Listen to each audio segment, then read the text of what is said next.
అమావాస్య సందర్భంగా పితృదేవతలకు పిండ ప్రదానం చేయాలి. అలాగే ప్రతి అమావాస్య రోజున అన్నదానం చేస్తే చాలా మంచిదన్నమాట. అన్నదానం చేయటం వలన పిల్లలకి ఉద్యోగము, వివాహము, ఉన్నత స్థితి లభించును. అలాగే పెద్దలకి ఆరోగ్యము, నూతన వాహనము, నూతన గృహము, కోరుకున్న ప్రతి కోరిక నెరవేరుతుంది. కానీ ప్రతి ఒక్కరూ అన్నదానం చేయాలి. అన్నదానం చేయకపోతే ఏం జరుగుతుందో ఈ కథ మీరు తెలుసుకోవాల్సిందే. వినండి. కర్ణుడు అన్ని దానాల్లో కన్నా అన్నదానం చేయలేదు. ఆయన మరణానంతరం స్వర్గలోకములకు ప్రవేశించారు. ఇంద్రుడు ఆయన ఘనంగా, వైభవంగా స్వాగతం చేశారు. కానీ భోజన సమయంలో భోజనం పెట్టట్లేదు. ఎందుకని కర్ణుడు ఇంద్రుడిని ప్రశ్నించారు.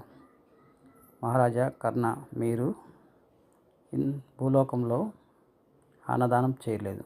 అందువల్ల మీకు నేను భోజనం పెట్టలేకపోతున్నా, నన్ను క్షమించండి అని వివరించగా, సరే నాకు ఒక అవకాశం ఇవ్వండి. నేను మరలా భూలోకానికి వెళ్ళి ప్రజలకు, మా పితృదేవతలందరికీ ఆహారం సమర్పించి తిరిగి స్వర్గలోకంలోకి ప్రవేశిస్తాను అని ఇంద్రమహాన్ రాజుని కోరగా, ఇంద్రుడు అందుకు సరే కర్ణ, ఎవరికి ఈ వరం ఇవ్వలేదు, మొదటిసారిగా మీకు ఇస్తున్నాను, వెళ్ళి రండి అన్నారు.